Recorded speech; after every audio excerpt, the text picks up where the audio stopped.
Менің аты жөнім Бейісова Ақбота.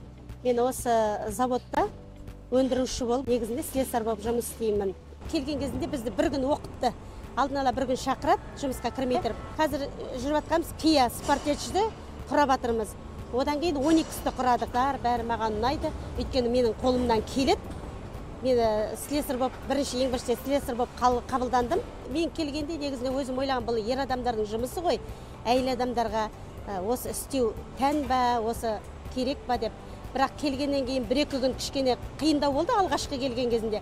Артынан кейін бірақ үйреніп кеттім. Мен бүкіл проводты білемін, массаны, подушкиді білемін. Енді үйреніп алдым. Негізінде қиын емес, істеуге болады. Осында келгеніме 2 жыл болды. Маған осы завод ұнайды.